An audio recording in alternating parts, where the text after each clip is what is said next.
Okay, internal resistance. It turns out that all real sources of EMF, so that means power supplies or batteries, those sorts of things, aren't just a source of EMF, often represented by E. You might think of V for volts, but E is quite often used to represent the what you get out of the battery, so EMF, as well as being a source of EMF, then they have something called internal resistance. So on page 71 of your dictionary, there's a good definition. I'll write it here, but I do suggest that you have a look at page 71. So I want you to write the definition down, draw this diagram here, and make note of this point down below here. So internal resistance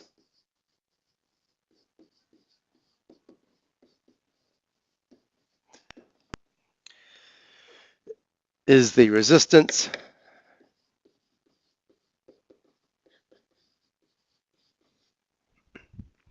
to movement of charge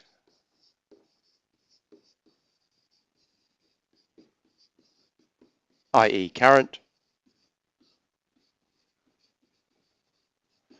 Just get rid of that page reference, page 71 it was. Within, and that's the important thing, within an electrical power source.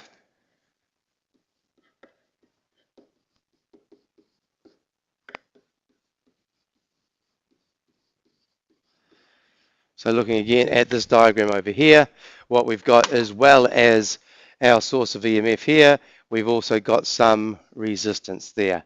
And that resistance then is within the power source. We'll call that R, and you'll note the dotted box around the combination of the two things. The dotted box represents effectively the power source. Okay, so that resistance is inside it. You can't get rid of it. You're stuck with it. It's not by design. It is simply there, and you have to live with it. Okay, let's have a look at a quick example. Let's say we've got a 10-volt supply, and we've got an internal resistance of, sorry, let's make it 0.1 ohms.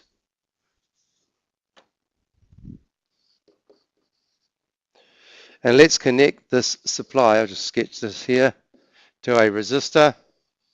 And let's make this resistor have a resistance of 9.9 ohms. All right, so what we've got then is R total. And I think you should write this example out, and there'll be a follow-up example on the next slide. R total is 9.9 plus 0.1, 10 ohms. The current that flows in the circuit, V divided by R, then is going to be 10 divided by 10, 1 amp. Now that 1 amp passes through the internal resistor here.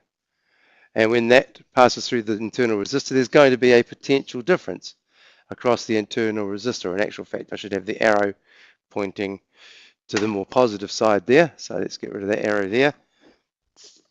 And that potential difference then, V, is going to be I times R, 1 times 0.1, 0.1 volts. So what do we actually get out of the supply? There's the EMF, that's our 10 volts. What we actually get out of the supply is less than that. What we get out of the supply is going to be the EMF E minus the I times R, drop in potential across the internal resistance. Effectively, you get 10 minus 0.1 equals 9.9 volts. In other words, you do not get the full EMF. You lose some of the potential in the internal resistance. Okay, let's go to the next slide where we make the external resistor smaller and therefore draw more current from the thing. So same setup again, external resistor like so. This time let's make it 0.9 ohms. We've still got our 0.1 ohms there. We've still got our 10 volts here. All right, the effect of having 0.9 ohms now, so less resistance, R total, 0.9 plus 0.1, 1 ohm.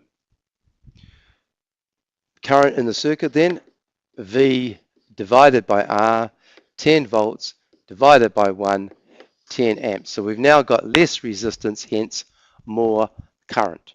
If we have more current, the drop in potential, what we called V again here, across this internal resistance, I times R, now this R referring to the internal resistance of the circuit, not the total resistance, is going to be equal to 10 times 0.1 equals 1 volt.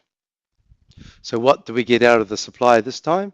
The actual output voltage from the supply, V out if you want, is going to be equal to 10 minus 1, 9 volts.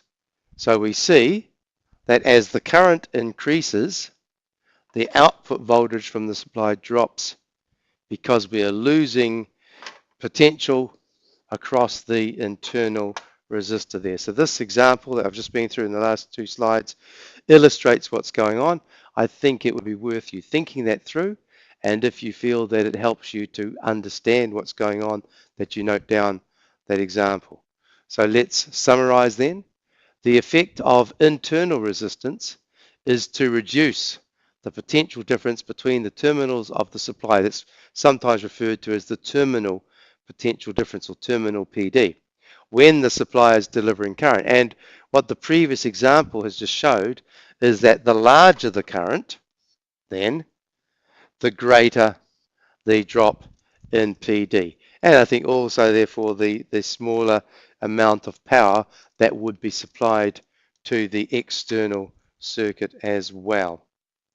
All right, now there is a particular practical that can be done related to this, but if you have a look at question 4 from assignment card 3, that presents effectively the results of the practical.